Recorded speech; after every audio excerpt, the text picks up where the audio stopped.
본 방송에서 제공하는 투자 정보는 투자 판단에 대한 조언입니다. 방송에서 제공하는 주식의 가치, 가격 상승 및 하락에 대해서는 방송사에서 보장하지 않습니다. 실시간 정보 브리핑입니다. 실적 시즌이 본격화한 가운데 상장사 중 과반이 영업이익 추정치가 3개월 사이 하향 조정된 것으로 나타났습니다. 영업이익뿐 아니라 매출액과 순이익 추정치도 상장 기업들 중 절반 이상이 3개월 전보다 감소했습니다. 다음 소식입니다. 삼성전자의 5세대 HBM3E 칩이 엔비디아의 품질 검증 테스트를 아직 충족하지 못한 소식이 전해지며 하락세를 보입니다. 로이터 통신은 이날 삼성전자가 엔비디아의 4세대 고대역폭 메모리인 HBM3를 납품하기 위한 퀄 테스트를 처음으로 통과했지만 5세대인 HBM3E는 아직 테스트가 진행 중이라고 전했습니다.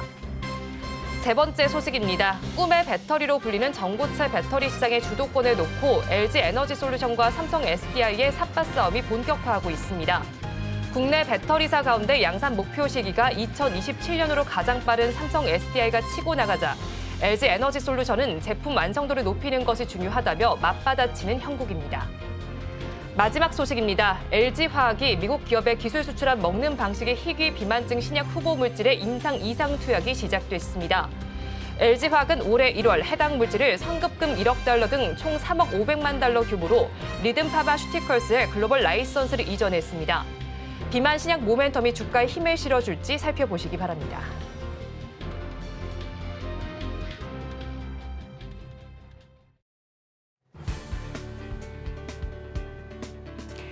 안녕하세요. 시황센터 장은혜입니다. 자, 그러면 어제 들려왔던 테슬라 실적 발표 소식부터 발표를 해보도록 하겠습니다. 테슬라가 실적 발표를 내놓고 시간 외에서 무려 8%대까지 급락세를 면치 못하는 모습이었는데요.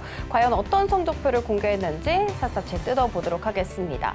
자, 보이시는 것처럼 매출액에 있어서는 전년 동기 대비해서 2% 만성장을 했고요. 그리고 주당 순이익 같은 경우에는 어마어마합니다. 전년 동기 대비해서 무려 43%나 내림세를 보인 것으로 나타났습니다. 그리고 자동차 매출 역시도 전년 동기 대비해서 7%가량 떨어지게 됐습니다. 자, 이렇게 안 좋은 소식도 전했지만 그래도 또 긍정적인 부분도 있었습니다. 보이시는 것처럼 에너지 사업부가 30억 달러를 돌파하게 됐다라는 소식을 기록을 했는데 사실 이 수치는 전년 동기 대비해서 100%나 늘어난 수치입니다.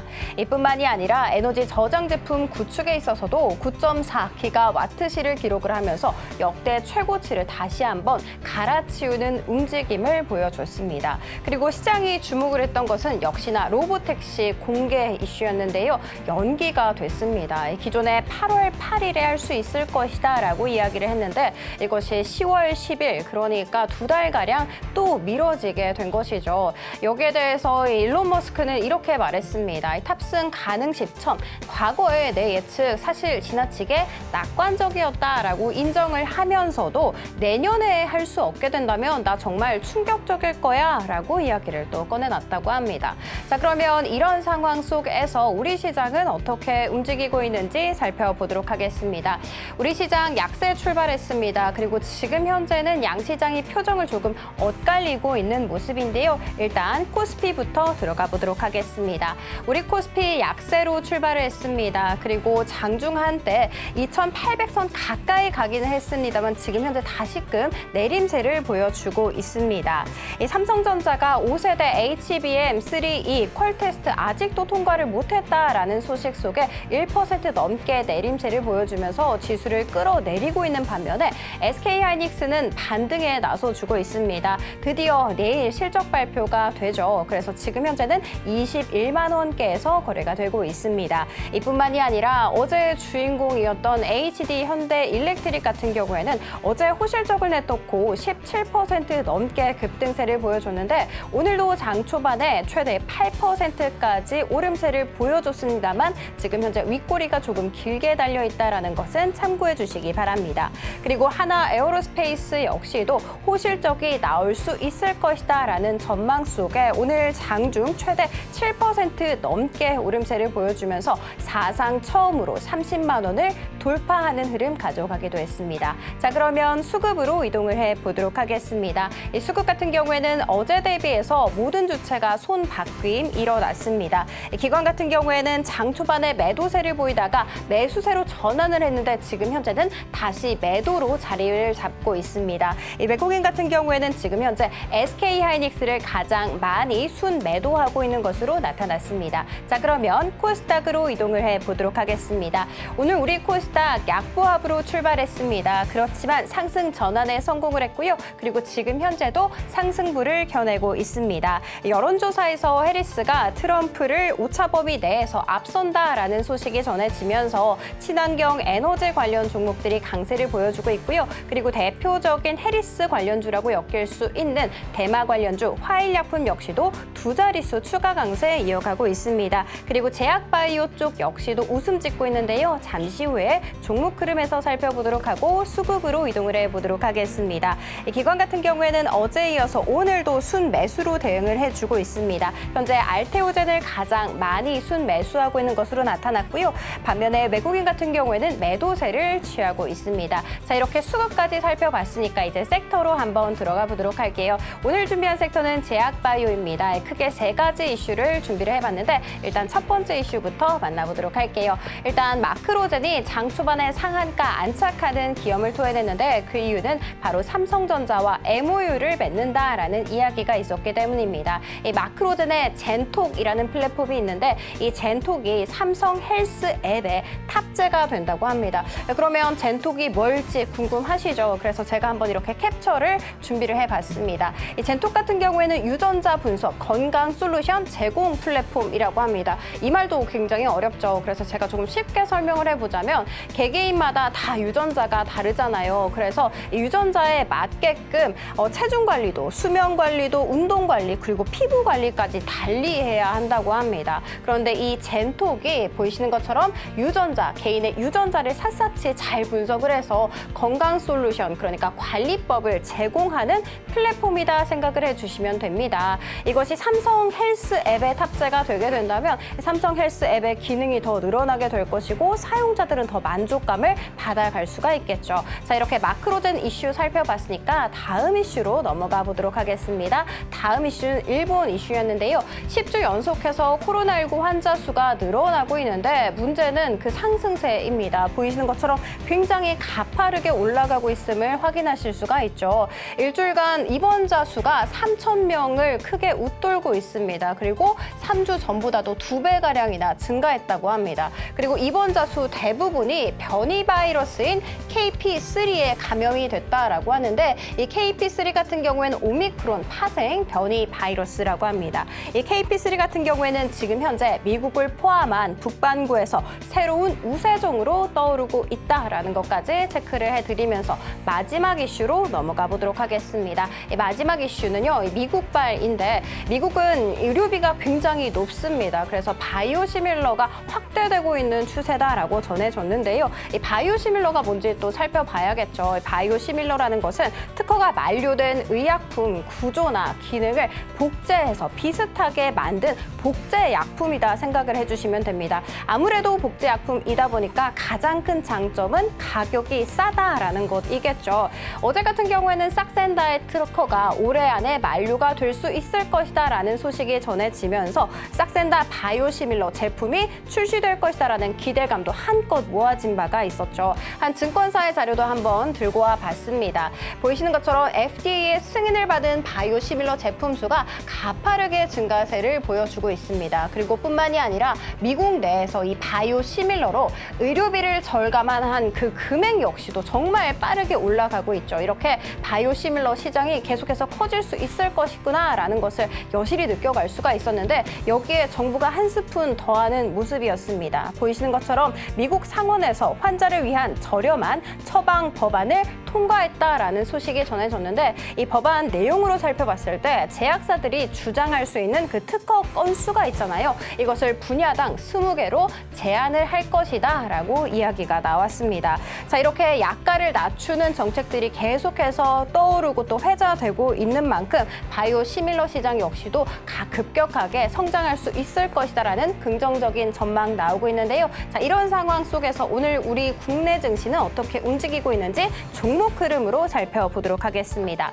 자, 일단 보이시는 것처럼 에이프로젠과 알테오젠은 대표적인 바이오 시밀러 종목으로 엮이고 있죠. 알테오젠 같은 경우에는 어제 키트루다 적용 시에 주가가 현주가보다 3배까지 높아질 수 있을 것이다라는 이야기 나왔는데요. 오늘도 이렇게 또 추가 강세 이어가고 있습니다. 자, 그리고 마크로젠과 셀리드 같은 경우에는 모두 다 상한가 진입을 했는데 마크로젠은 지금 현재 상한가가 조금 풀려 있는 모습이고요. 이 셀리드는 여전히 상한가 유지가 되고 있습니다. 이 셀리드는 다른 이슈도 있었어요. 플랫폼 기술이 러시아와 미국의 특허 등록 완료했다라는 소식 속에 요즘 주가 상승 탄력 굉장히 좋습니다. 그리고 화일약품 같은 경우에는 대표적인 대마 관련주죠. 해리스 당선 가능성이 높아지면서 요즘 주가가 굉장히 고공행진을 하고 있다라는 것까지 알려드리도록 하겠습니다. 자, 이렇게 시황 살펴봤고요. 남은 오후장도 저희와 함께 하시면서 현명한 투자 전략 세워가시기 바랍니다. 지금까지 시황센터 장은이었습니다.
시청자 여러분 안녕하세요. 오늘을 돌아보고 내일을 준비하는 오늘장 내일장 일부 진행의 백설혜입니다. 오늘 발표된 경제 지표부터 먼저 짚어보겠습니다. 소비자 심리지수가 발표가 됐는데 2달 연속 상승세를 이어가는 모습이 나타났고요. 기대 인플레이션율의 경우에는 2%대로 나타난 모습이 포착이 됐습니다. 자, 이런 상황 속에서 양대 시장 모두에서는 하락세로 출발하는 모습이 나타났는데 지금 좀 힘을 내주나 싶더니 다시 또 힘이 빠지고 있는 모습이 나타납니다. 양대 시장은 보합권 내에서 등락을 다르게 하고 있는 모습이 나타나고 있고요. 코스피 지수의 경우에는 60일선에 맞닿아서 거래가 진행이 되고 있습니다. 그리고 트럼프 트레이드가 나타났던 시장에는 이제 해리스 트레이드라는 분위기가 조성이 되는 모습도 나타납니다. 섹터 단으로 살펴봤을 때도 오늘은 제약, 바이오 섹터에서 강세가 조금 더 눈에 띄고 있습니다. 마감까지는 또 어떤 변동성이 나타날지 저희 방송 통해서 확인을 해보시기 바랍니다. 저희 방송은 유튜브를 통해서도 보실 수 있습니다. 유튜브 검색창에 서울경제TV라고 검색하시면 저희 방송과 함께 하실 수 있으니까요. 많이 참여해 주시기 바랍니다. 7월 24일 수요일입니다. 오늘장 내일장 일부 본격적으로 출발합니다.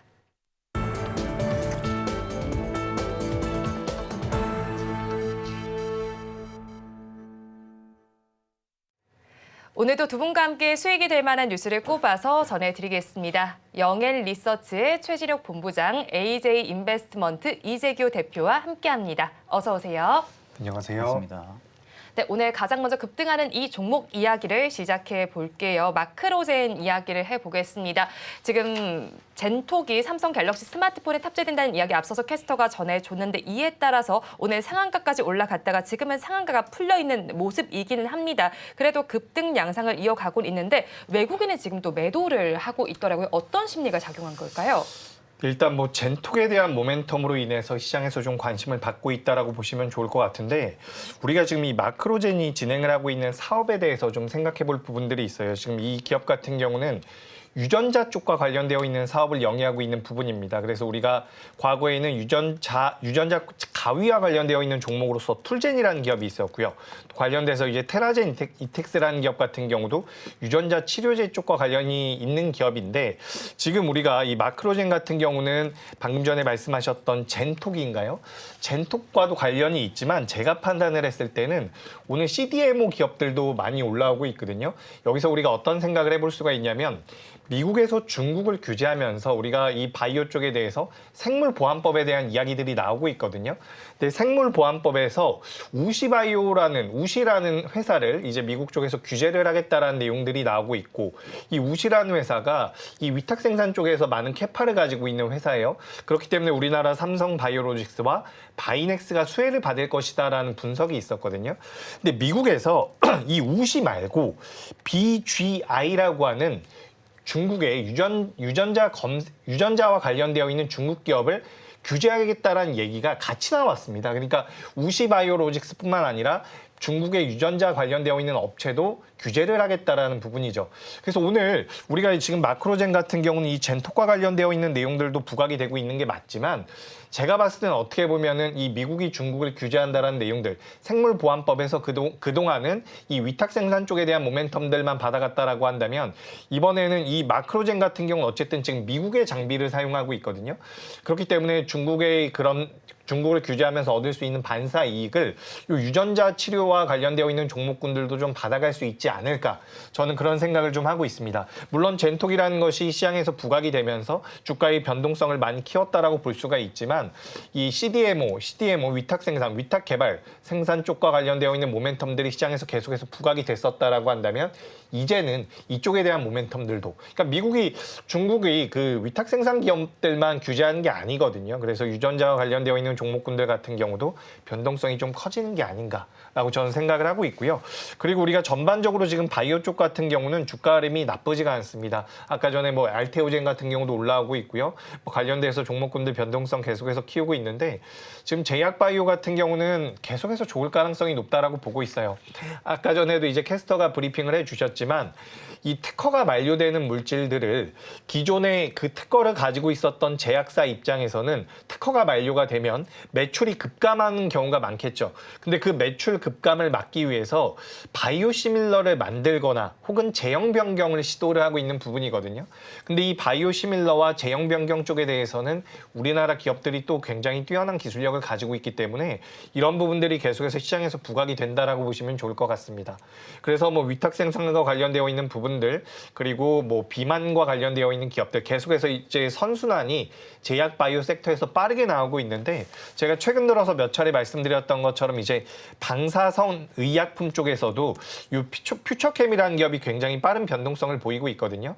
이 회사 같은 경우도 어떻게 보면 그동안은 부각이 되지 않았었던 그 방사성 의약품 쪽에 관련되어 있는 종목이다라고 보시면서 섹터의 순환매가 굉장히 빠르게 나오고 있다라는 말씀을 드리고 싶습니다.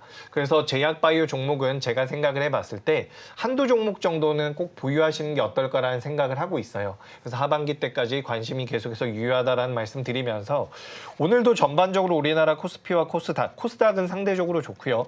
코스피가 안 좋은 모습을 보이고 있음에도 불구하고 삼성 바이오로직스나 셀트리온 같은 기업들 견고한 모습들 보여주고 있거든요. 그래서 제약바이오는 계속해서 관심이 필요하다라는 의견 드려보도록 하겠습니다. 네, 제약바이오시 이번 달 들어서 특히나 퍼포먼스가 괜찮았습니다. 이제는 이제 유전자 치료 쪽까지도 저희가 봐야 할 것 같은데, 그럼 오늘 이 마크로젠의 소식이 유전자 치료 쪽에서도 상승의 신호탄이 될 수가 있을까요? 일단 마크로젠만 보는 게 가장 나을 것 같습니다. 예전에는 우리가 이제 테라젠 이텍스라든지 아까 전에 말씀드렸던 툴젠 같은 경우도 제가 잠깐 차트 보면서 설명을 드려보자면 주가 흐름 굉장히 좋거든요. 사실 이제 이 기업 같은 경우는 변동성이 나왔다라고 한다면 10% 넘게 이렇게 쭉쭉쭉 올라오는 성향이기 때문에 지금 이제 툴젠 같은 경우도 어느 정도 우리가 관심을 가져볼 만합니다. 그리고 이제 주가 흐름도 굉장히 좋게 나오고 있는데, 그래도 아무래도 대장주의 성격을 띠고 있는 종목을 매매하시는 게 나을 것 같아요. 그래가지고 저는 일단 유전자 치료 쪽과 관련되어 있는 종목을 고르라라고 한다면 일단 마크로젠, 그 다음에는 툴젠 정도로 보시는 게 어떨까라고 생각이 되고요. 최근에 이제 시장에서 새롭게 움직이는 제약바이오 기업들이 있기는 하지만 뚜렷한 흐름은 대장주가 계속해서 강한 부분들이 분명히 있습니다. 그래서 웬만하면 대장주, 유전자와 관련되어 있는 종목을 공략해 보겠다라고 한다면 저는 그래도 마크로젠이 일단은 좀 더 유리하지 않을까라는 말씀 다시 한번 드리겠습니다. 네, 제약 바이오와 관련해서 여러 가지 재료가 나오고 있습니다. 그 안에서는 대장주격으로 움직이는 종목을 먼저 바라보자 이렇게 정리를 해주셨고요. 다음으로 이 종목으로 넘어가 볼게요. 최근 들어서 변동성이 가장 좀 크게 나타났던 종목 중에 하나인 것 같습니다. FNF인데요. 최근에 굉장한 급등세를 보이기도 했다가 다시 또 사실 뭐 소송 이슈가 나오면서 또 급락세가 나타나기도 하고 이럽니다. 그런데 그런 와중에도 외국인은 상거래여서 매수 기조를 또 이어가고 있더라고요. 일단 지금의 수급만 놓고 보면 손바뀜이 좀 나타나는 것 같아요. 개인들이 이제 버티지 못하고 어느 정도 급등 현상이 나타나게 되면은 매도를 지금 하는 것 같습니다. 그러니까 이제 일부 지금은 뭐 차익을 보든지 아니면 손절매를 진행을 해서 지금 나오는 물량을 반대로 외국인 기관, 뭐 금융투자, 연기금이 다시 그 물량을 받아주고 있는 상황이거든요. 보통 이렇게 메이저들의 수급이 연속성으로 잡히게 되면은 실질적인 이 기업의 주가가 바닥을 잡을 가능성이 이제 좀 높습니다. 그러니까 최근에 뭐 중국이나 동남아시아 시장 쪽에서 좀 진출을 하기 위해서 디스커버리 라이선스까지 지금 취득을 했죠. 근데 이제 그 취득을 했던 그 주가의 수급을 거의 다 뺐던 부분들이 한 3,700억 원 정도의 지금 소송에 대한 부분들이 이야기가 나오면서 일단 주가가 급락이 나온 부분들은 맞아요. 다만 이제 FNF 같은 기업 자체가 뭐 다들 아시다시피 MLB 이미 뭐 중국에서는 굉장히 성공한 브랜드입니다. 이 MLB로 인해 가지고 엄청난 영업 실적도 쌓아놨던 기업인데 디스커버리 역시도 이 브랜드에 대한 인지도 파워 부분들이 중국이나 동남아시아 시장 쪽에서 굉장히 활발하게 지금 뜨고 있는 상황이거든요. 근데 그런 상황에서 지금 디스커버리의 라이선스를 취득을 했다라는 부분들은 쉽게 말해서 해외 사업을 계속 활성화를 시키겠다라는 거죠. 그러니까 MLB에 있어서 딜을 이을 만한 하나의 또 어떤 브랜드를 형성을 시키는 그런 부분들을 사업 모티브로 볼 수가 있는 상황이다 보니까 이 이슈는 단기성에 좀 끝날 만한 이슈라고 보기보다는요. 어떻게 보면 FNF의 외형 성장과 실적 성장 두 마리를 전부 다 가지고 갈 수 있을 만한 그런 좀 모멘텀이라고 저는 좀 보고 있는 상황입니다. 그러다 보니까 이런 부분들의 모멘텀이 특화가 되게 되면은 외국인과 기관의 수급이 안정적으로 좀 잡힌다라고 보면 되시고 FNF가 올해 이 중국 사업성에서도 수익성이 일부 좀 개선이 될 가능성이 이제 크다고 보고 있어요. 올해 이제 상반기 때는 중국 쪽에 대한 성장이 둔화가 됐었고요. 또 국내 판매 쪽도 부진을 했었고 또 이제 신규 투자 사업이 워낙 좀 많았었다 보니까 그런 부분들이 주가를 좀 끌어내려왔던 부분들인데 상대적으로 지금 주가는 대부분 다 반영이 됐을 가능성이 높다고 보고 있습니다. 그러니까 FNF에 어떻게 보면은 주가를 계속해서 내리막으로 내려줄 만한 재료 부분들이 전부 다 주가에 반영이 된 시점이라고 하게 되면은 실질적으로 디스커버리 라이선스 취득 부분들의 모멘텀이 특화가 되면서 중국 쪽에 대한 수익성도 일부 개선이 된다고 하게 되면 그때부터가 주가가 계속해서 바닥을 잡고 위로 올라갈 만한 그런 모멘텀이 작용이 될 가능성이 굉장히 좀 높다고 보고 있는 상황입니다. 그래서 현 주가 같은 경우는 오히려 악재 부분들이 전부 다 담겼을 가능성이 높다라고 보시는 게 좀 맞다고 보고 있고요. 올해 이제 중국 운영 쪽에 좀 효율화가 나타난다고 하게 되면은 본격적으로 주가가 먼저 좀 움직일 가능성이 좀 높습니다. 그렇기 때문에 오히려 디스커버리 쪽으로 해외 사업을 펼쳐 나가고 있는 이 모멘텀 자체가 좀 특화가 될 가능성이 높다라는 점을 좀 주목을 해보셔야 될 것 같고 사실 이 소송 이슈는 그냥 주가를 단기간에 좀 끌어내릴 만한 이슈지 이게 어떻게 보면 다시 한 번 더 주가가 저점을 잡고 골파하고 좀 내려갈 만한 그런 이슈라고 보기는 다소 어렵다고 보고 있는 상황이다 보니까 결국 긴 호흡으로 봤을 때 성장성을 도모시켜줄 수 있는 재료가 부각이 됐다 하게 되면은 그 재료에 따라서 주가는 좀 움직일 가능성이 높다라는 관점이고요. 그렇기 때문에 저는 오히려 지금 FNF에 없으신 분들은 저는 좀 길게 좀 스윙 관점 이상으로 매수 관점을 좀 잡아보셔도 나쁘지 않은 구간까지 다시 또 내려왔다라고 보고 있는 상황입니다. 네, FNF 지금 접근을 해봐도 괜찮겠다고 말씀을 해주시면서 또 지주사에서도 지금 FNF의 주식을 추가 매입했다는 소식까지 전해져 왔더라고요. 이제 어떤 목적으로 이렇게 추가 매입을 하게 된 걸까요? 사실 주가가 이제 거의 바닥이라는 점을 조금 더 강화시킬 수 있는 부분들이죠. 결국 이제 지주사 부분들이 지분을 매입을 한다라는 부분들이 이슈가 나오게 되면은 어떻게 보면 지금 해외 사업 쪽에서 올해 상반기나 작년 같은 경우 FNF가 사업 쪽에 좀 투자 속도를 좀 많이 냈었어요. 그러다 보니까 실적 부분들도 물론 중국 쪽의 성장률도 둔화가 되다 보니까 좋지 못했던 부분들이 있었는데 제가 보기엔 이 부분들이 아마 디스커버리 쪽을 좀 사업을 속도화를 시키려는 부분들이 작년 올해 상반기에 좀 이루어졌던 부분들이 아닌가 싶기도 하고요. 그러면 결국 FNF의 지금은 성장 모멘텀이 될 만한 이슈들이 상반기 내내 없었고 그러다 보니까 주가가 계속해서 바닥권에서 어느 정도 물량을 소화하면서 바닥 다지기 모습들이 좀 유지가 됐었다가 디스커버리 라이선스라는 이 하나의 모멘텀 신호탄이 터지면서 주가가 지금 일단은 소송으로 밀렸잖아요. 이 소송으로 밀린 부분들이 좀 안도감으로도 볼 수가 있는 부분들이고요. 또 다르게 시각으로 보게 되면은 FNF가 이제는 다시금 디스커버리 MLB를 통해서도 사업에 대한 신호탄, 그러니까 성장에 대한 신호탄 부분들을 좀 볼 수도 있는 성격으로 볼 수가 있겠죠. 그렇기 때문에 뭐 전자나 후자나 솔직히 FNF 입장에서는 주가에 좀 크게 내릴 만한 부분보다는 어떻게 보면 성장성에 도모시킬 만한 부분들이 더 많다고 보고 있는 상황입니다. 네, 일단 FNF의 주가 상황을 어느 정도 긍정적으로 해석을 해볼 만하다라고 정리를 해주셨고요. 이어서는 외국인과 기관의 쌍끌이 매수가 나오고 있는 종목 알아보겠습니다. 자, 한국카본을 알아보겠습니다. 조선 쪽에도 사실 요즘에 슈퍼사이클 이야기, 거기에 수주장고도 충분하다 이런 이야기들이 있기 때문에 긍정적인 이슈가 많이 나옵니다. 특히 한국카본의 경우는 외국인과 기관의 쌍끌이 매수가 3거래일 연속도 나타나고 있더라고요. 긍정적으로 계속 바라봐도 괜찮겠죠? 네, 지금 이제 우리나라 조선주들의 주가 흐름이 굉장히 잘 나오고 있습니다. 근데 이제 조선주가 많이 움직인다라고 한다면 구조적으로 수혜를 받을 수밖에 없는 기업들이 몇 가지 있어요. 그래서 우리가 그 중에 하나가 요 기자재와 관련된 종목군들 중에서 본행제를 만드는 기업이다라고 보시면 좋을 것 같습니다. 지금 이제 시장에서 요 LNG선에 대한 발주 소식이 많이 늘어날 것이다라는 내용들이 나오고 있거든요. 그러니까 LNG를 연료로 사용하는 선박이 있고요. LNG를 운반해주는 선박이 있습니다. 그러니까 LNG 운반선이 있고요. LNG 추진선이 있는 거죠. 근데 지금 미국에서 트럼프의 당선 가능성이 높아지면서 화석연료 쪽에 대한 모멘텀들이 계속해서 붙고 있죠. 그래가지고 이제 뭐 LNG라든지 LPG를 미국 쪽에서 생산을 한다라고 한다면 그걸 해외로 수출을 해야 되는데 그 수출을 하기 위해서는 LNG선이 필요할 가능성이 높다라는 겁니다. 그러니까 LNG가 두 가지라고 생각을 하시면 돼요. 이거는 이제 전문가분들도 많이 헷갈려 하시는 것 같은데 LNG를 실어서 나르는 배가 있고요. LNG를 연료로 사용하는 배가 있다라는 거죠. 근데 지금 제가 말씀드리고 있는 이 본행제 같은 경우는 LNG를 저장할 수 있는 이 화물창이라고 이야기를 하거든요. 네. 화물창 내부에 들어가는 그런 본행제라고 보시면 좋을 것 같습니다. 온도를 유지해 주는 거죠. 그래서 이 본행제 같은 경우는 LNG선에 대한 수주가 늘어나면 늘어날수록 증가할 수 있는 그런 사업 구조를 가지고 있다라고 보시면 좋을 것 같습니다. 그래서 제가 우리 방송에서도 한번 동성화인텍을 말씀드렸던 것 같은데 오늘 좀 더 탄력적으로 움직이고 있는 기업이 한국카본이어서 말씀드리는 부분이고 한국카본이 이 동성화인텍과 똑같이 본행제와 관련되어 있는 메리트를 가지고 있다라고 생각을 하시면 좋을 것 같습니다. 그래서 말씀하셨던 뭐 조선 쪽에 대한 빅사이클, 슈퍼사이클에 들어가는 부분들이 계속해서 모멘텀이 된다라고 한다면 굉장히 오랫동안 횡보하거나 하락을 했었던 종목군들이거든요.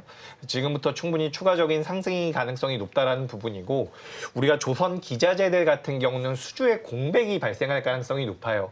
그래서 그 공백이 발생할 리스크 때문에 주가가 못 올랐었던 경우가 굉장히 많은데 지금 조선 업체들이 수주를 굉장히 끊임없이 만들어내고 있는 부분들이 있기 때문에 조선 기자재들 같은 경우도 수주 공백이 나타날 가능성이 굉장히 낮다라는 거죠. 그래서 그런 관점에서 본다라고 한다면 저는 한국카본 같은 경우는 추가 상승의 가능성도 충분히 있다라는 말씀을 드리고 싶습니다. 이게 뭐 우리나라에서 제가 몇 차례 말씀드렸던 것 같은데 우리나라 기업 종목분들 중에서 매매를 한다라고 한다면 전 세계에서 가장 잘하고 있는 쪽을 하시는 게 좋아요.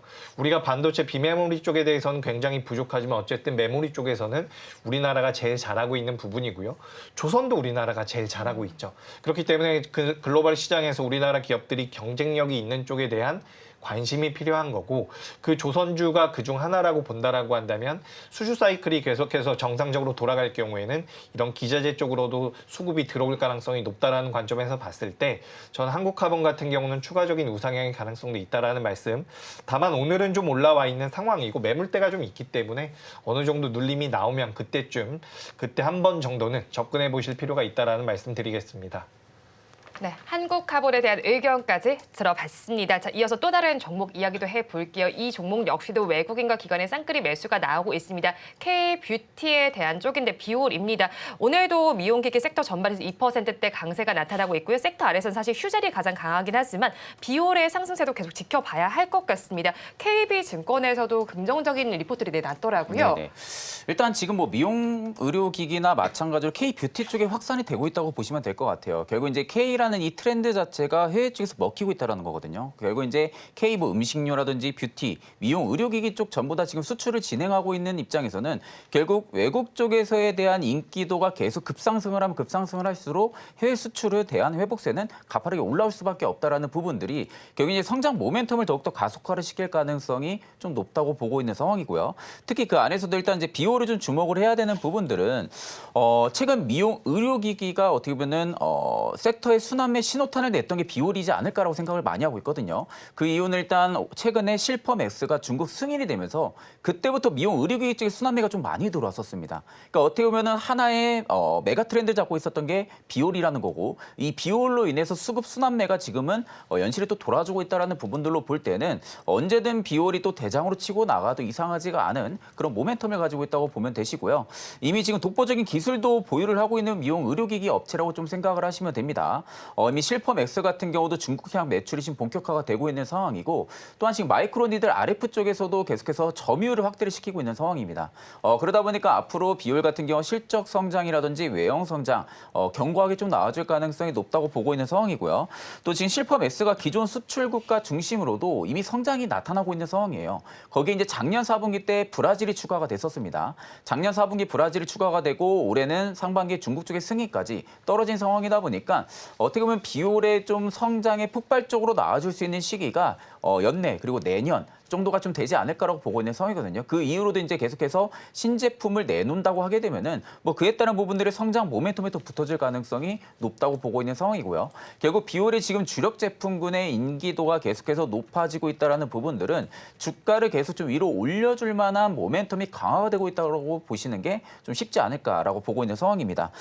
특히 이제 중국 쪽에서도 뭐 스칼렛, 뭐 실펌엑스 부분들까지도 있는 상황이다 보니까 실질적인 하반기 중국 효과 부분들이 더욱더 나타날 가능성이 높다고 보고 있는 상황이고요. 그러다 보니까 지금 이제 최근에 외국인과 기관, 뭐 투신 보험 쪽, 연기금도 가치금 좀 매수세가 동반으로 들어와주고 있는 것으로 지금 봤을 때는 오히려 지금 시점에서도 비올의 주가가 그렇게 좀 높다라는 생각이 인식이 강하지는 않은 것 같습니다. 아직까지 수급적인 면이 강하진 않아요. 강하진 않지만 연속적인 매수세를 좀 보여주고 있다라는 부분들만 놓고 봐서는 언제든 비올의 주가가 한 번 더 펌핑이 들어와줄 가능성이 좀 높다고 보고 있는 상황이고요. 기술적인 관점으로 놓고 봐도 지금 단기 이평이 다시 캔들 아래로 내려와 있는 상태입니다. 그렇다는 것은 결국 박스권에서의 매물 소화가 대부분 다 이루어졌을 가능성이 높다라는 관점이고 결국 단기 이평을 따라서 다시 한 번 더 이 박스 상단을 돌파하는 트라이 움직임이 좀 나와줄 가능성이 높습니다. 그러면 결국에는 11,700원대 여기 라인대를 충분하게 수복을 해줄 가능성이 높겠죠. 그럼 이 라인대까지 돌파가 나온다 하게 되면은 재차 한 번 더 신고가 영역까지도 한번 도전을 해볼 수 있지 않을까 그렇게 보고 있는 상황입니다. 네, 재차 신고가 영역까지도 도전해 볼 수 있는 종목이다. 이렇게 정리를 해주셨습니다. 이어서는 반도체 장비와 관련된 이야기 해보겠습니다. 두 분 모두 종목을 하나씩 준비를 좀 해주셨는데 파크시스템스 이야기를 먼저 해보도록 할게요. 파크시스템스 지금 보니까 9%대 급등 양상을 보여주고 있고 이 삼성증권에서 리포트를 보니까 조정 구간에서 사야 할 회사 이렇게 말을 해도 굉장히 긍정적인 내용인 것 같아요. 지금의 구간은 어떤 구간으로 보시는 거예요? 일단 오늘 주가가 좀 많이 올라오더라고요. 그래서 파크시스템즈라는 기업이 시가총액이 1조 정도가 되는 기업이거든요. 우리가 뭐 굉장히 큰 기업이다라고 말하기는 어렵지만 그래도 규모가 좀 있는 기업인데 오늘 10% 정도 올라온다라는 것은 저는 의미가 좀 있다라고 생각을 하고 있습니다. 그래서 아까 전에 삼성증권 레포트가 나왔다라고 하는데 제가 그것까지는 읽어보지 못했는데 일단 이 회사 같은 경우는 원자현미경과 관련되어 있는 기업이죠. 그래서 이 원자현미경이 필요로 하는 곳에서는 이 회사의 제품이 사용될 가능성이 굉장히 높은데 우리가 지금 반도체라든지 2차 전지 쪽 같은 경우도 계속해서 미세화 공정에 들어가고 있습니다. 그래서 그 미세화 공정에 들어간다라고 한다면 파크시스템즈가 가지고 있는 이 원자현미경과 관련되어 있는 기술력들이 부각될 가능성이 높기 때문에 오늘 어떻게 보면은 개별적인 모멘텀 같기도 해요. 오늘 테크윙도 많이 올라오고 있고 파크시스템즈도 많이 올라오고 있는데 오늘 반도체가 전체적으로 강한 건 아니거든요. 네. 그래서 우리가 기업에 좀 더 집중을 해본다라고 한다면 원자현미경에 대한 모멘텀이 좀 시장에서 부각이 되지 않나라고 생각을 하고 있습니다. 다만 이 원자현미경을 이용해가지고 반도체 공정 중에서 웨이퍼를 이제 검사를 하고 웨이퍼를 보는 데 있어서 시간이 굉장히 오래 걸렸다라고 해요. 근데 이 웨이퍼를 보는 데 있어서 그 시간이 굉장히 빠르게 단축이 되고 있다라고 합니다. 그렇다라고 한다면 파크시스템즈가 가지고 있는 기술력과 그 기술력을 이용한 장비들에 대한 매출이 늘어날 가능성이 높고, 그렇다라고 한다면 주가가 좀 개선될 가능성이 높겠죠. 그리고 또 추가적으로 말씀드려 본다라면 원래 이제 반도체 공정에서 이 원자 현미경이 사용이 됐던 게 전공정 쪽일 거예요. 전공정 쪽에서 이제 많이 사용이 되다가 이제 후공정이 계속해서 미세화가 되면서 이 파크시스템즈가 가지고 있는 기술력이 들어갈 텐데, 거기서 우리가 생각을 해볼 수 있는 게 뭐 하이브리드 본딩이라든지 그리고 실리콘 익스포저 쪽에 대한 모멘텀들도 파크시스템즈가 가져갈 가능성이 높다라는 말씀을 드리고 싶습니다. 그러니까 하이브리드 본딩이라는 것은 반도체를 붙인다라는 의미죠. 그 붙이는 데 있어서 파크시스템즈 기술력이 필요할 것이고, 그리고 추가적으로 이제 실리콘 익스포저 쪽에 대한 모멘텀들이 있을 수가 있는데, 이건 지금 시장에서는 간간히 이야기가 나오고 있는 것 같아요. 그러니까 반도체 칩이 많은데 이 칩을 하나의 기판, 하나의 패키지를 위해서 만들기 위해서 거기 사이에 들어가는 기판, 중간 기판 정도라고 생각을 하시면 좋을 것 같거든요. 근데 이 실리콘 익스포저를 만드는 데 있어서도 이 원자 현미경이 필요하다, 혹은 원자 현미경 기술력을 가지고 있는 장비가 필요하다라는 거죠. 원자 현미경이라는 그게 들어가 있는 장비가 필요하다. 그래서 지금 파크시스템즈 같은 경우는 원론적으로 가지고 있는 기술력에다가 그 기술력을 이용해서 반도체 쪽과 2차 전지 쪽을 계속해서 공략을 하고 있다라고 보시면 좋을 것 같습니다. 그래서 시가총액이 1조가 넘어가는 기업이 오늘 10% 정도 올라온다라는 것은 저는 굉장히 긍정적이라는 말씀을 드리고 싶고요. 이 기업이 좀 재밌는 것은 일반적으로 반도체 기업들이 따라가는 경우가 많아요. 예를 들어서 뭐 SK하이닉스를 따라가는 기업이 있다거나 삼성전자를 따라가는 기업이 있다라고 우리가 이렇게 볼 수가 있는데, 네. 파크시스템즈 같은 경우는 자기 혼자 움직이는 경우가 굉장히 많거든요. 그래서 이제 개별적인 종목에 대한 관심이 높은 분들, 지금 반도체가 살짝 휘청거리는 것 같은데 나는 반도체 좋게 보고 있지만 조금 부담이 돼라고 한다면 종목별 대응으로서 파크시스템즈 같은 경우도 좀 메리트가 있지 않을까라는 의견 드리겠습니다. 네, 반도체주 중에서 종목별 대응으로 파크시스템즈가 하나의 대안이 될 수 있겠다, 이렇게 정리를 해주셨고요. 이어서 한번 이오테크니스 이야기도 들어볼까요? 네네. 일단 이오테크니스 하게 되면 이제 삼성전자 쪽에 좀 수혜를 많이 받고 있는 그런 기업으로 많이 인식이 좀 되어 있는 상황이거든요. 결국 이제 지금 퀄테스트 통과 못했다는 부분들이 있긴 했지만 이오테크니스 주가는 크게 빠지지 않고 오히려 지금 2% 강보합을 좀 보여주고 있는 상황입니다. 그렇다는 것은 결국 HBM 쪽에 대한 특히 뭐 검사 장비 쪽이라든지 레이저 장비 쪽에 대한 부분들이 계속해서 수급에 대한 기대감이 일단은 살아 있다라는 것으로 우리가 알 수가 있는 부분들이고, 결국 지금 당장 삼성전자가 뭐 테스트를 통과를 못했다고 한들 실제적으로 엔비디아 지금 3분기가 새로운 신규 AI 칩이 나오죠. AI 칩이 본격적인 양산이 된다고 하게 되면은 결국 HBM 쪽은 쇼티지가 나올 수밖에 없는 상황입니다. 그러면 결국 SK하이닉스 쪽에서만 물량을 계속해서 공급을 진행을 하는 부분들이 분명히 어느 정도 버거워지는 그런 구간들이 있을 거고요. 그럼 결국 뭐 마이크론도 마찬가지고 삼성전자도 마찬가지고 전부 다 고객사로 들 수밖에 없는 입장이다 보니까 실질적으로 이오테크니스 입장에서도 삼성전자에 좀 충분한 큰 수혜를 좀 받을 수 있는 그런 좀 명목적인 시기에 지금은 도래를 해주고 있다라고 보시는 게 맞습니다. 그 안에서도 일단 이제 AI 반도체 쪽이 계속해서 점점 미세화가 되면 미세화가 될수록 레이저 장비에 대한 수요도 당연히 증가를 해줄 수밖에 없다라고 보고 있는 상황이고요. 특히 이제 올해 하반기 같은 경우가 삼성전자 P4향에 대한 매출이 또 본격화가 개시가 되는 시기입니다. 그러다 보니까 올해 상반기 대비 하반기의 실적이 조금은 더 기대가 될 수밖에 없는 상황이고, 지금도 어떻게 보면 우호적인 업황이 계속 진행이 되고 있는 상황이고, 기술적인 우위를 고려를 했을 때도 지금의 주가가 그렇게 높다라고 보기가 다소 좀 어려운 구간이에요. 결국 지금의 주가도 결국 계속해서 더 위로 올라갈 수 있을 만한 그런 업황들이 자리매김을 하고 있는 상황이다 보니까 오히려 최근의 조정이 어떻게 보면 좀 하나의 매수 기회라고도 볼 수가 있는 부분이라고 좀 말씀을 해드리고 싶고, 지금 어닐링 장비 같은 경우도 낸드 적용 가능성까지도 만약에 있다고 하게 되면은 결국 지금 어닐링 장비나 뭐 낸드 관련해서 이오테크니스 쪽에 장비 수요 역시도 증가해줄 수 있는 그런 수혜를 가지고 있는 상황이다 보니까 실질적으로 지금의 주가가 다시 한번 더 고가권에 도전을 해볼 수 있는 그런 구간인 전까지 좀 종합적으로 말씀을 해드리고요. 일단 지금 기술적인 관점으로 놓고 보면은 고점 기준부터 지금 주가가 꽤 빠졌습니다. 꽤 빠졌지만 지금 1년 이평선을 계속 지지를 받아주고 있는 상황이거든요. 지금 장기 이평의 지지를 받아주면서 단기 이평들이 수렵을 하고 있는 상황이다 보니까 실질적으로 이 수렵에서 확산 돌파가 좀 나와준다 하게 되면은 한 차례 더 강한 상승이 좀 들어와줄 가능성이 높다라는 점까지 말씀해드리면서 여전히 저는 HBM 관련주들은 좀 체크해볼 필요성이 있다고 보고 있습니다. 네, HBM 관련주들 계속 체크해보자라고 정리해 주셨습니다. 바로 원픽 섹터로 넘어가 볼게요. 오늘 섹터 역시도 반도체 쪽에서 가지고 오셨는데 종목으로는 YC입니다. 네네. 자, YC는 웨이퍼 테스트로 좀 유명합니다. 유명한 업체인 네네. 거잖아요. 일단 이제 고속 웨이퍼 테스트 장비 기업이라고 좀 생각을 하면 되시고요. 결국 이 기업이 저는 국내에서 좀 독보적인 기술력을 가지고 있다라는 부분들이 올해 하반기도 마찬가지고 앞으로도 계속해서 지금 외국인이나 뭐 기관 쪽에 러브콜을 좀 꾸준하게 받을 가능성이 높지 않을까라고 보고 있는 상황입니다.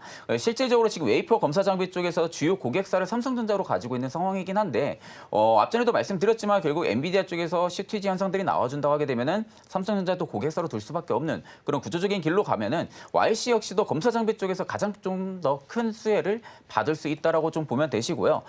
그래서 지금 쇼티지 구간까지 진입을 할 것으로 고려를 했을 때 지금 외국인이나 뭐 기관, 투신 보험 쪽에서 지금 자금이 좀 들어와 주는 거 아닌가라고 좀 생각을 하고 있습니다. 결국 지금의 주가가 뭐 저점 대비 좀 굉장히 많이 올랐다라고 볼 수는 있어요.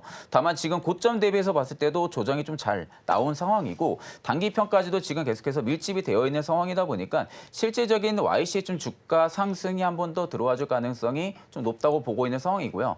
지금 YC가 가지고 있는 기술력 자체가 일본의 어드반테스트 기업 말고는 없는 상황입니다. 그러니까 결국 이 고속정에 대한 기술력을 가지고 있는 게 국내에서는 YC가 한 곳이라는 점을 봤을 때는 결국 주요 고객사가 삼성전자이긴 하지만 SK하이닉스 쪽에서도 손을 벌릴 수 있는 구간까지도 우리가 고려를 했을 때는 YC 같은 경우가 실적 성장 그리고 외형 성장까지 같이 나와줄 가능성이 좀 높다라는 관점이고요.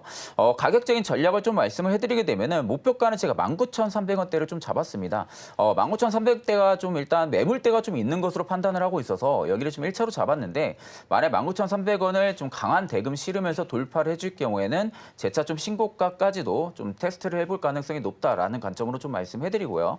손절가 같은 경우는 14,100원을 말씀해드리겠습니다.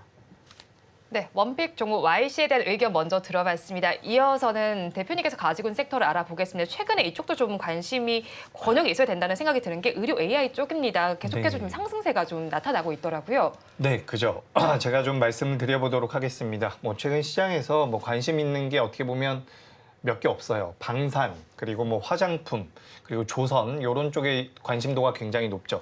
근데 제가 최근 들어서 이제 우리나라 시장에서 특징적인 부분을 좀 찾다 보니까 이번 주 월요일부터 오늘까지 우리나라 시장에서 가장 많은 등락률, 상승률을 보였던 기업들을 제가 좀 찾아봤습니다.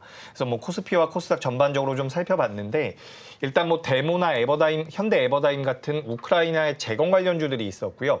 그리고 뭐 셀리드 같은 기업들, 그리고 마크로젠 같은 기업들도 변동성이 좀 나왔는데 좀 특징적인 부분이 뭐냐면 라이프 시멘틱스라는 기업과 셀바스 헬스케어라는 기업이 올라왔어요. 지금 JLK 같은 경우도 순위권에 들락날락하고 있는데 이게 무슨 얘기냐면 지난주까지만 해도 혹은 오늘까지도 시장에서 부각되고 있었던 섹터나 업종이 거의 제한적이었었던 부분인데 이번 주 들어오면서 라이프 시멘틱스라든지 뭐 셀바스 헬스케어라든지 JLK라든지 뷰노 같은 기업들, 그러니까 우리가 의료 AI 쪽과 관련되어 있는 기업들이 변동성을 키우면서 요 상승률 쪽에 대해서 계속해서 포착이 좀 되더라고요. 그래서 우리가 이 종목군들 같은 경우는 어떻게 보면 시장에 새로 부각이 될 수 있는 종목군들이 아닐까라고 저는 생각을 하고 있기 때문에 의료 AI 쪽에 대한 관심이 필요하다. 그래서 저는 오늘 탑픽 종목으로는 일단 뷰노를 준비를 해왔습니다. 근데 지금 뭐 찾아보다 보니까 신테카 바이오도 강하게 올라오고 있는데 이런 종목군들도 전부 다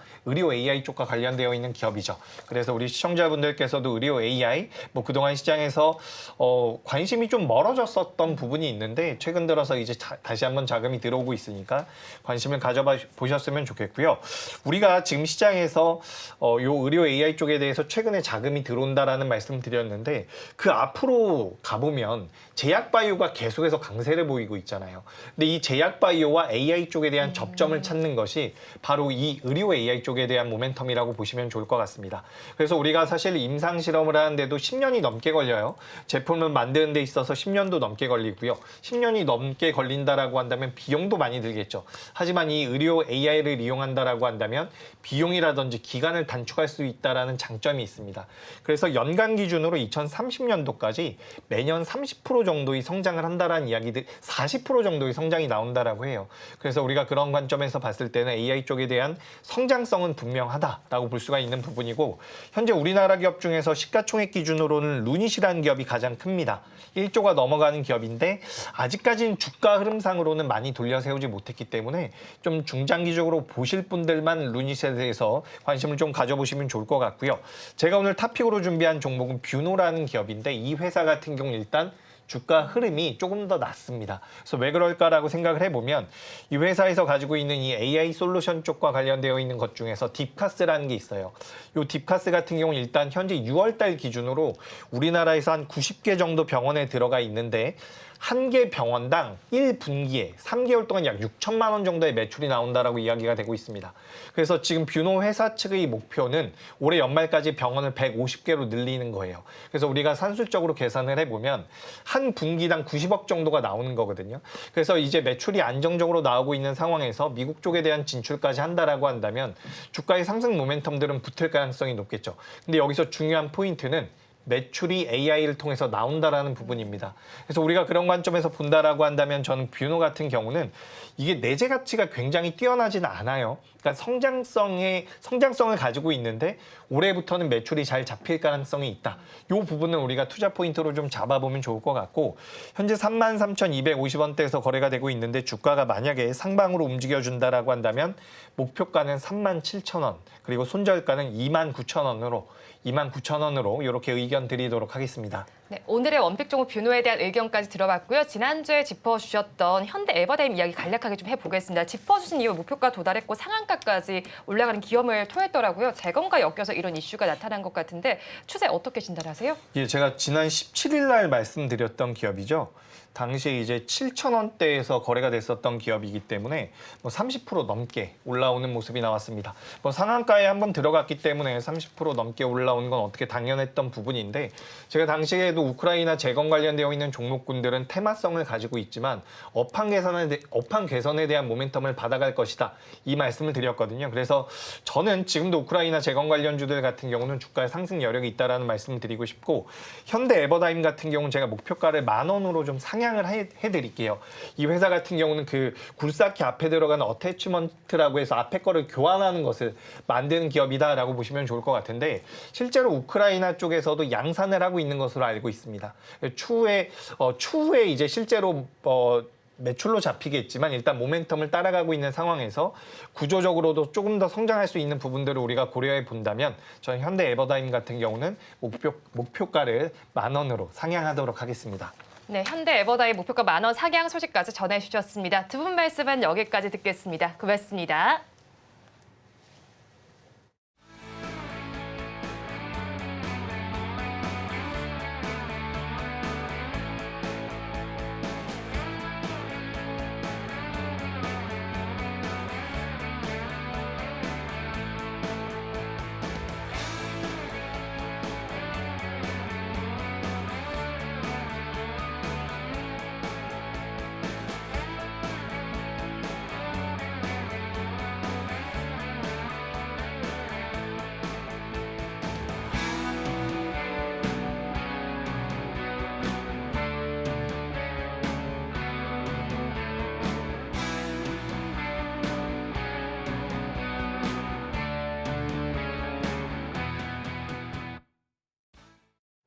네, 지금 현재 양시장에서 기관이 매수세를 줄이게 되면서 지수를 끌어내리고 있는데요. 이런 흐름 속에서도 더 탄력적으로 부각받고 있는 종목들 궁금하다 하시는 분들은 매일 아침 서울경제TV AI 세나의 포착 종목 확인하시고 현명한 투자 전략 세워가시기 바랍니다. 자, 그러면 첫 번째 종목부터 열어보도록 할게요. 첫 번째 종목은 클리오입니다. 실적과 차트는 85점 나왔고요. 그리고 나머지는 80점 기록하면서 총 종합 점수 82점으로 포지션 가능하다라는 것을 알아갈 수가 있었습니다. 2분기 국내 채널 성장세가 모두 좋았고요. 그리고 올해 내내 전년 대비 성장 흐름이 나타날 수 있을 것이다라는 기대감 모아지고 있습니다. 그리고 중국에 대한 의존도가 낮아지고 있는 상황 속에서 해외 비중국 채널 성장세도 우수하기 때문에 브랜드사 중 모범생이다라는 평가가 나오고 있습니다. 두 번째 종목으로 들어가 보도록 하겠습니다. 두 번째 종목은 바로 CJ입니다. 오늘 이 종목 실적과 수급은 85점 나왔고요. 그리고 차트는 90점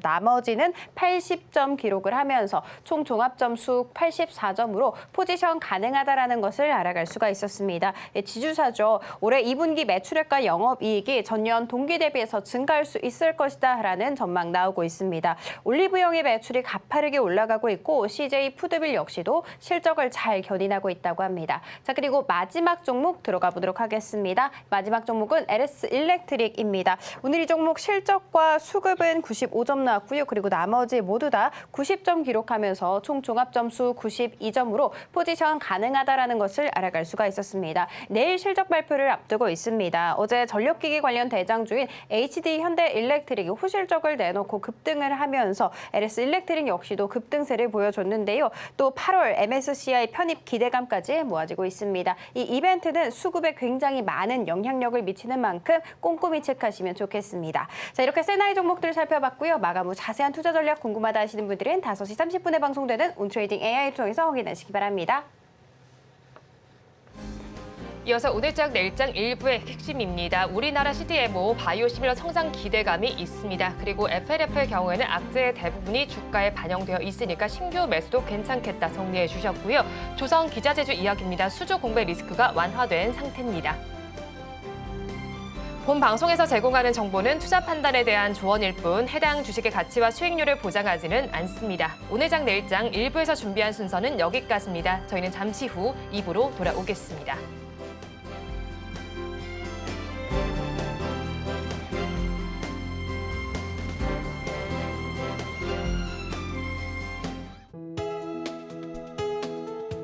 본 방송에서 제공하는 투자 정보는 투자 판단에 대한 조언입니다. 방송에서 제공하는 주식의 가치, 가격 상승 및 하락에 대해서는 방송사에서 보장하지 않습니다.